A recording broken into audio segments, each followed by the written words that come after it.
Sister, இன்னைக்கு உலகத்தின் காரியத்தில் எல்லா மக்களுமே ஈடுபடுறத நம்ம பார்க்குறோம். சினிமாவுக்கு போகிறவங்களா இருக்கலாம், இல்லை வேறு எதுனாலும் உலக காரியமான ஒரு ஆசையில் இருக்கிறதா இருக்கலாம், எப்படி வேணாலும் எடுத்துக்கலாம் அதை நம்ம. ஆனால் அவங்க எந்த ஒரு பர்டிகுலர் பாயிண்ட்னு ஒன்று இருக்குல்ல சிஸ்டர், எந்த தருணத்தில் அவங்க வந்து கடவுளுடைய பிள்ளை, நான் கடவுளுடைய பிள்ளையாக அவங்க எப்படி மாறுறாங்க, எப்படி அதை வந்து மாற்றப்படுறாங்க அவங்க?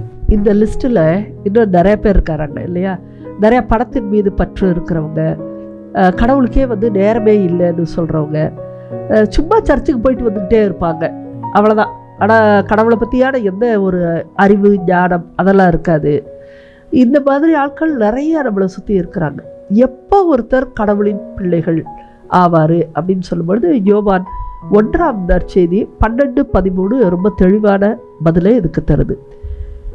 அவரிடம்ங்கிறது இயேசுவிடம் நம்பிக்கை கொண்டு அவரை ஏற்றுக்கொண்ட அனைவரும் அவர் கடவுளின் பிள்ளைகள் ஆகும் உரிமையை அளித்தார்.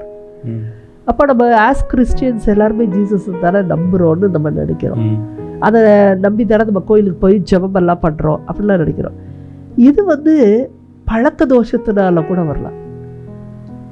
நம்பிக்கைன்னு ஒன்று இருக்கு பாருங்க, அது வேத வசனத்தின் அடிப்படையில் நிறைய நம்ம உருமாற்றம் பெறணும். முதல்ல நிறைய பிரச்சனைகளை சந்திக்கும் பொழுது கூட அவர் நம்ம கைவிடலைங்கிற அனுபவத்தை நம்ம பெற்றிருக்கணும்.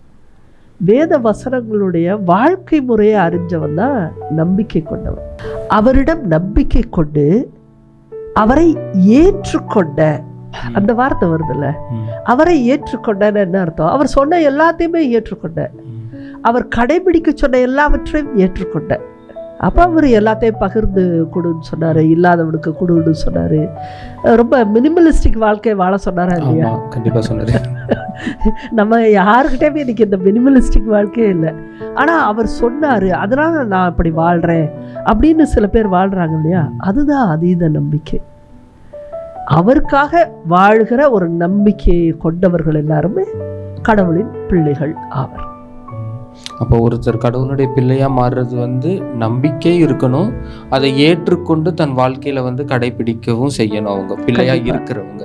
இதை நீங்கள் சொல்லும் பொழுதுதான் இயேசு இடத்துல வந்து ஒரு செல்வந்தர் வந்தார் இல்லையா? நான் எல்லாவற்றையும் கடைபிடிச்சிட்டேன், இன்னும் எதை நான் செய்யணும்? நிலை வாழ்வை பெற்றுக்கொள்வதற்கு. அப்போ இயேசு எல்லாத்தையும் செஞ்சாச்சா? சரி. 10 கற்பனைகளில் எல்லாத்தையும் கடைபிடிச்சாச்சு. சரி, உன்னிடத்தில் இருப்பதை எல்லாத்தையும் ஏழைகளுக்கு கொடுத்துட்டு என் பின்னே வாழ்ந்தார்.